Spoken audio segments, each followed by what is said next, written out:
Okay, so in this playlist here, I'm going to be talking to you about the index laws. So let's get started. Now, first of all, I just want to ask the question, what are indices? Well, indices are these red numbers that we've got up in the top corner here. So the actual way that we call this is you'll often see people referring to this as the power. Sometimes you might see it being referred to as the index, and the plural of index is indices. So that's where we're getting this idea of indices, which is the plural that we have. Now there's a third word that begins with E that you might not be familiar with, but sometimes it is called the exponent. And as you go further into GCSE and A-level, you will see exponentials as a different kind of topic. Now this number that we've got in black here, this is what we call the base, okay? This number that we have here is the base. So now we've got that language, we might be able to actually describe certain things. Now, 5 to the power of 4, what does 5 to the power of 4 actually mean? Well, I think most of you probably know this. It means 5 multiplied by 5 multiplied by 5 multiplied by 5. And if the question asked you to evaluate 5 to the power of 4, it actually means to calculate it, to work it out. So if I'm going to evaluate 5 to the power of 4, I can do the 5 times 5 and the 5 times 5. In fact, I'm probably just going to do the 5 times 5 first of all to get 25. And then I'm going to multiply it by 5 2 more times.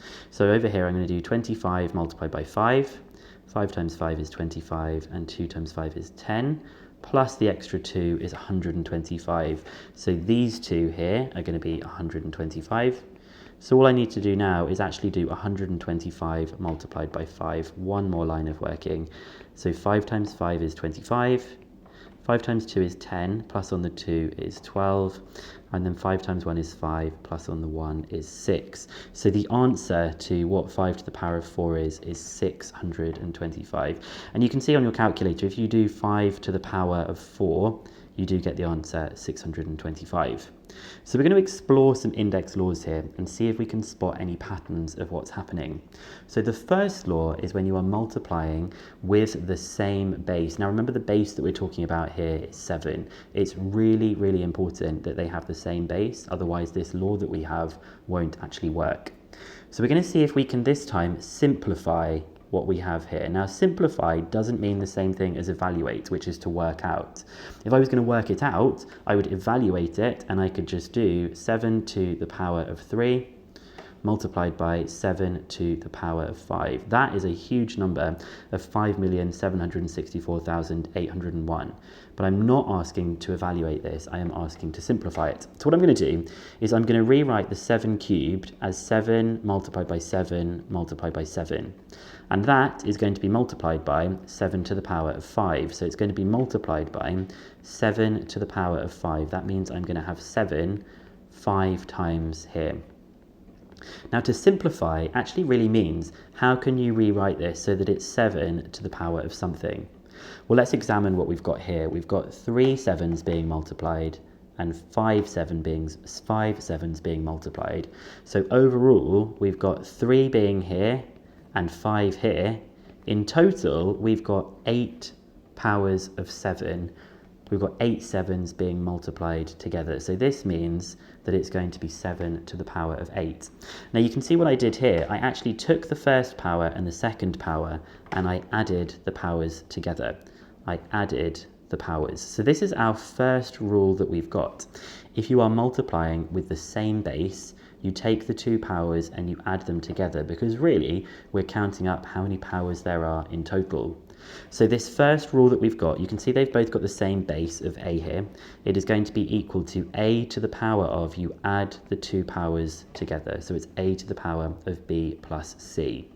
Now you might predict what this second law is going to be. Instead of multiplying with the same base, we are going to be dividing with the same base instead. So here we've got 5 to the power of 9 divided by 5 to the power of 3, and I want to simplify this. I don't want to evaluate it, which means I could just type it into my calculator. Instead, I want to simplify it so that I can say it is 5 to the power of something. I'm going to find out what that something is. So let's begin by writing 5 to the power of 9. That's going to be 1, 2, 3, 4, 5, 6, 7, 8, 9. 1, 2, 3, 4, 5, 6, 7, 8, 9. And then on the denominator, we are dividing it by 5 to the power of 3. Now you may have seen this before, but actually some of these processes are going to cancel out, because if a number is on the top, it means I'm multiplying, and if a number is on the bottom, it means I'm dividing. And if you think to yourself, if you take any number at all, think of any number that you like, if you multiply it by 5 and then you divide it by 5, you actually just end up with the original number that you thought of. So this multiplying by 5 and dividing by 5, as they are inverses of each other, they just cancel out. So that means I can cancel out one of these multiply by 5 and one of these divide by 5s here, a multiply by 5 and a divide by 5, a multiply by 5 and a divide by 5. So I guess all that's left for us to do is to see how many 5s we have left. Well, we had 9, and we've now removed 3. So I've got 1, 2, 3, 4, 5, 6. So I had 9 and I removed 3, which means I've got 6. Now you can probably spot where this 6 has come from. I had 9, I've removed 3. I've actually got the 6 from doing 9 subtract 3. So when you're dividing with the same base, you take the powers and you subtract them. Now, division isn't always going to be written in this kind of way. Sometimes it might be written with this divide sign that we've got here. So the general rule is going to be, if they have the same base, you take the power of the top and you subtract the power from the bottom. And again, if the division was written like this one on the right-hand side, you take the power of the first one and you subtract the power of the second one. So let's have a look at the third law before we take a pause on this video. The third law is about raising a power to a power, and sometimes people refer to this as the brackets law. Let's just think about what we're even saying. We are raising a power, this is 5 to the power of 2, or 5 squared, and we are raising that to another power. So I've used this bracket to show, if I didn't put the bracket, it would look like 5 to the power of 2 to the power of 4. It kind of looks like 5 to the power of 24. So we put these brackets to show that I'm taking this, and I'm going to be doing it to the power of 4. So the base this time is 5 to the power of 2, and the power, or the index, is 4. Well, let's actually just think about what this means. This means I am taking the base, which is 5 to the power of 2, and I'm going to multiply it by itself 4 times. I'm going to multiply it by itself 4 times. And now we can use one of the rules that we had earlier on, that if you are multiplying with the same base, you can take the powers and you can add them together. So I guess what I could do is I could say, oh, it's 5 to the power of 2 plus 2 plus 2 plus 2. But there's a much better way of writing 2 plus 2 plus 2 plus 2. This is the same as writing I have got 4 lots of 2. So this is actually 5 to the power of 4 times 2, or 2 times 4. You take these two numbers that you have and you multiply them together. So this is going to be 5 to the power of 8. You might prefer to see this as 5 to the power of 2 times 4 because it's the same order, but it's always going to give you this 5 to the power of 8, 2, 4, 6, 8.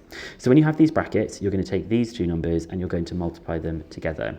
Hence, our rule is, if you have a to the power of b to the power of c, it is a to the power of b multiplied by c, which can also be written as a to the power of bc, because we know that bc is the same thing as b times c.